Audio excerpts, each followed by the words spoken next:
우리를 붙들어 주시고 우리에게 힘 주시는 하나님 바라보시고 승리하시기를 주님의 이름으로 축복합니다. 오늘 시편 145편은 다윗을 표제로 하는 시편의 8번째 시편으로 마지막 시입니다. 그래서 다윗은 하나님의 위대하심과 또 광대하심, 또 하나님께서 전능하시고 인자하셔서 우리를 돕고 계심을 증거하고 있습니다. 그 위대하심을 찬양한 후에 하나님을 전해야 된다. 하나님의 위대하심을 선포하고 있습니다. 우리의 삶 속에도 하나님 앞에 기쁨과 찬양으로 하나님을 높여드리시기를 주님의 이름으로 축복합니다. 첫 번째로 겸손한 마음으로 합당한 찬양을 올려드려야 된다 말씀하고 있어요. 이 사람들은 웅장한 자연이나 위대한 건축물을 보면은 감탄을 합니다. 야, 어떻게 이렇게 웅장하게 지었지?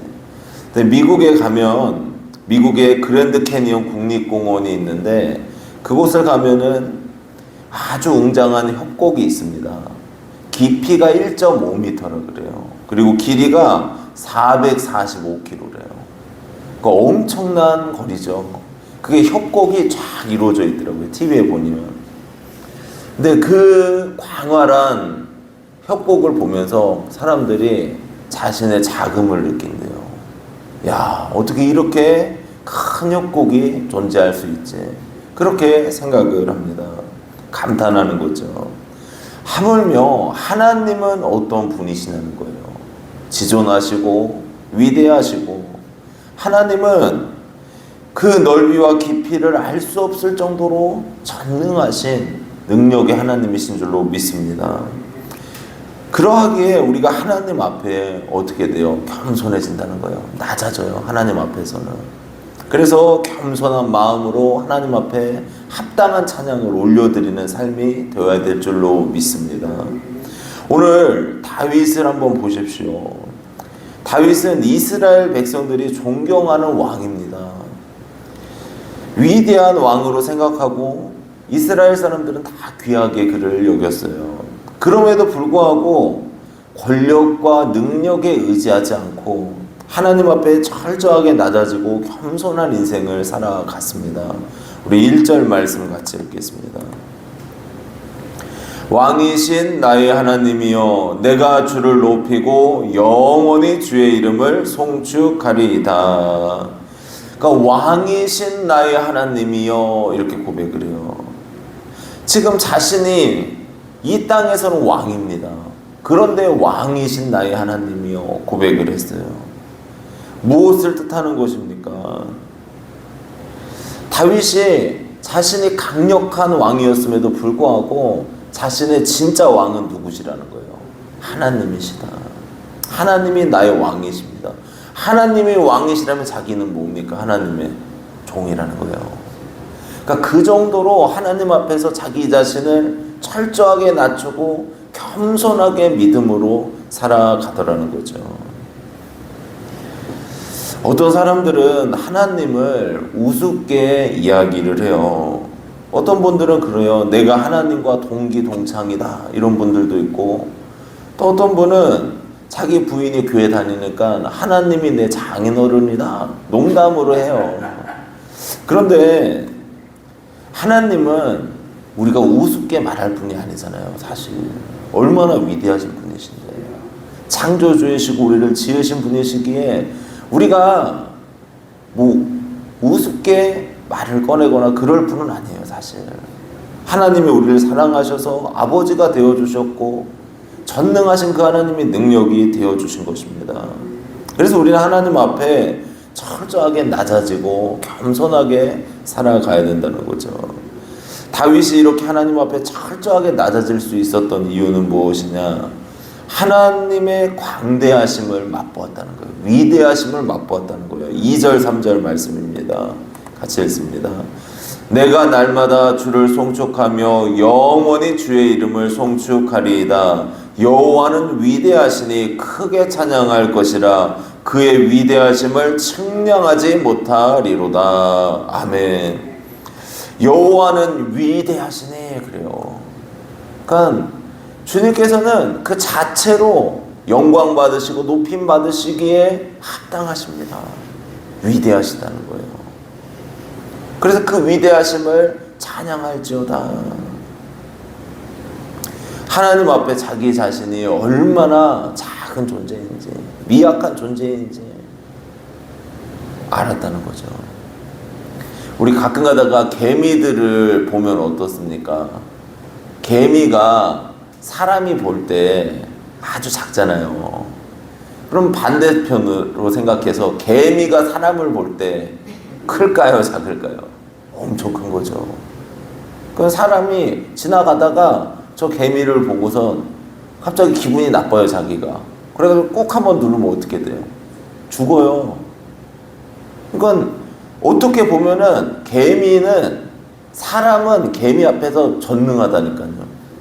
자기의 생사를 좌지우지할 수 있잖아요. 그런데 하물며 하나님은 이걸 개미와 사람으로 비교해서 그렇죠. 하나님은 얼마나 더 위대하신 거예요. 표현할 수가 없죠. 왜냐? 없는 것을 있는 것으로 창조하신 하나님이시기 때문에 위대하시다는 겁니다. 그래서 우리가 낮아지는 마음으로 하나님 앞에 찬양 올려드리시고 영광 올려드리시는 귀한 삶이 되시기를 축복합니다. 그리고 두 번째로 주님의 일을 묵상하고 선포해야 된다, 전해야 된다 말씀을 하고 있어요. 그런 이야기 있잖아요. 슬픔은 나누면 반이 되고 기쁨은 나누면 배가 된다. 그렇게 이야기를 합니다. 근데 어떤 분들은 그래요. 나눴더니 오히려 자기한테 피해로 돌아왔대요. 상처로. 기쁨을 나눴더니 시기를 하고 또 슬픔을 나눴더니 나중에 뒤를 돌아서 자기를 안 좋게 얘기를 하더래요. 안 좋은 거죠. 근데 이 이야기가 원래 주는 건 뭡니까? 정말 슬플 때 누군가에게 내 마음을 나누면 내 아픔이 반으로 줄어든다는 거예요. 많이 줄어든다는, 해소된다는 거죠. 또 기쁨은 서로 나누면은 기쁨이 돼야 된다는 거예요. 이게 사실 인간 관계 속에서 복된 관계라는 거죠.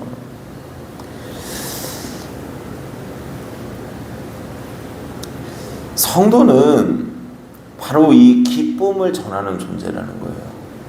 하나님을 전하는 존재. 하나님의 위대하심을 나누는 존재. 그럴 때 하나님께서 영광 받으시고 찬양 받으시고 높임을 받으신다는 것입니다. 다윗은 하나님을 아는 지식을 가지고 자기 자신에게만 머무는 것이 아니에요. 다른 이들에게도 선포하는 거예요. 하나님의 위대하심을. 하나님의 행하신 일을 묵상하고 그의 일을 선포하겠노라 증거하고 있습니다. 4절에서 7절 말씀 같이 읽겠습니다. 대대로 주께서 행하시는 일을 크게 찬양하며 주의 능한 일을 선포하리로다.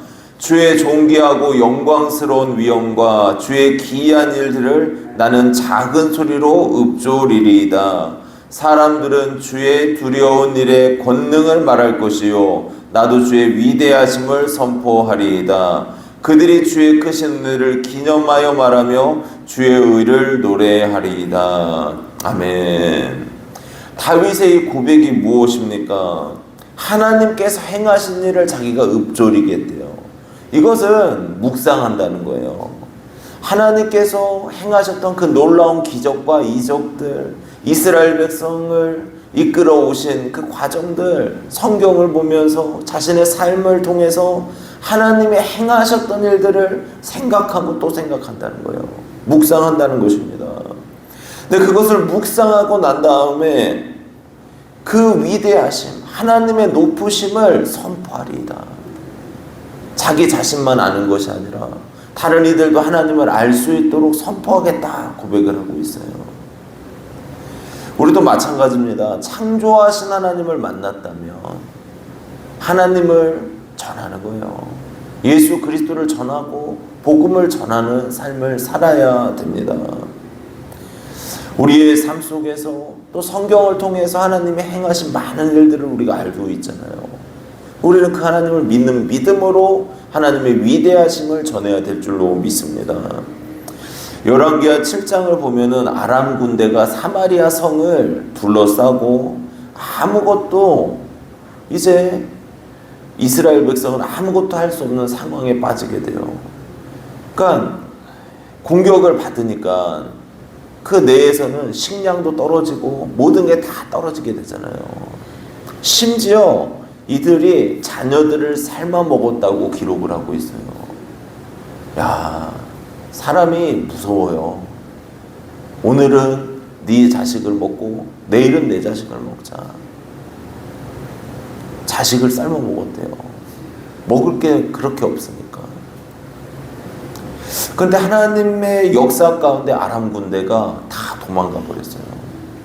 그걸 발견한 사람이 누굽니까? 4명의 문둥병자. 이 문둥병자가 먹을 것이 너무 없고 그러니까 아람진에 한번 가봤는데 군사들은 다 도망갔고 먹을 게 널린 거예요. 다 놓고 갔어요. 하나님의 역사를 일으키셔서. 그러니까 이들이 가가지고 막 자기들만 먹는 거예요. 먹고 막 행복해하고 그러다가 갑자기 그래요. 이렇게 하는 건 선한 일이 아니다. 하나님께서 이스라엘을 구원하시려고 이렇게 기적과 능력으로 이들을 물리치셨는데 다 도망가게 하셨는데 이스라엘 백성에게 우리가 알려야 되지 않냐. 그런 마음이 드는 거예요. 그래서 돌아가죠. 그래서 왕궁에 알리고 이스라엘 백성이 이제는 그 아람 군대가 놓고 간 전리품을 가지고 먹고 생활을 할 수 있도록 이끌어 가셨어요. 4명의 문둥병자가 자기 자신만 알았다면 이스라엘 백성은 아람 군대가 진친 줄 알고 그대로 계속 그 안에 비극이 계속됐을 거예요. 그러나 기쁜 소식을 전해서 그들의 이스라엘 백성이 살아나는 역사가 나타났다는 거죠. 우리도 마찬가지로 은혜 받은 것, 또 무엇보다 예수님의 십자가가 우리를 구원하고 우리의 능력이 되셨잖아요. 하나님 앞에 나아갈 길을 열어놓으셨다고 성경은 증거합니다. 그래서 우리는 우리 예수 그리스도를 증거해야 돼요. 어느 곳에 있든지. 내가 머무는 그 장소에서 예수님을 전하고 하나님을 전해서 그들이 하나님 앞에 나올 수 있도록 믿음으로 이끄는 귀한 삶이 되시기를 주님의 이름으로 축복합니다. 이게 복된 삶이고 은혜로운 삶인 줄로 믿습니다. 오늘 2가지로 말씀을 드렸습니다. 하나님의 위대하심을 맛보니 다윗이 하나님 앞에 찬양과 영광을 올려드려요. 겸손하게 자기 자신을 낮추고 하나님 앞에 합당한 찬양을 올려드립니다. 우리도 우리 자신을 낮춰야 돼요. 하루하루 지날수록 더 겸손해지고 하나님 앞에 낮아지고 그래서 하나님의 영광을 드러내는 귀한 삶이 되시기를 축복합니다. 그리고 2번째로 주의 일을 묵상하고 전해야 된다는 거예요. 선포해야 된다 말씀을 하고 있어요. 하나님의 행하신 일들이 있잖아요. 그럼 그것을 묵상하는 거예요. 그리고 그 일을 모르는 이들에게도 하나님을 알지 못하는 이들에게도 전해서 그들이 하나님을 알 수 있도록 예수 그리스도의 십자가를 믿고 영원한 천국을 들어갈 수 있도록 웃고 떠들고 사랑하는 친구와 같은 사람들이 영원한 지옥에 들어가면 어떻게 하겠습니까? 너무 아픈 일이잖아요. 마음 아픈 일. 우리는 항상 생각을 해야 돼요. 저 영혼이 영원히 불타는 저 지옥이 아니라 천국에 들어가야 될 텐데 예수님 믿어야 될 텐데 이 고백으로 살아가시기를 주님의 이름으로 축복합니다. 기도드리겠습니다.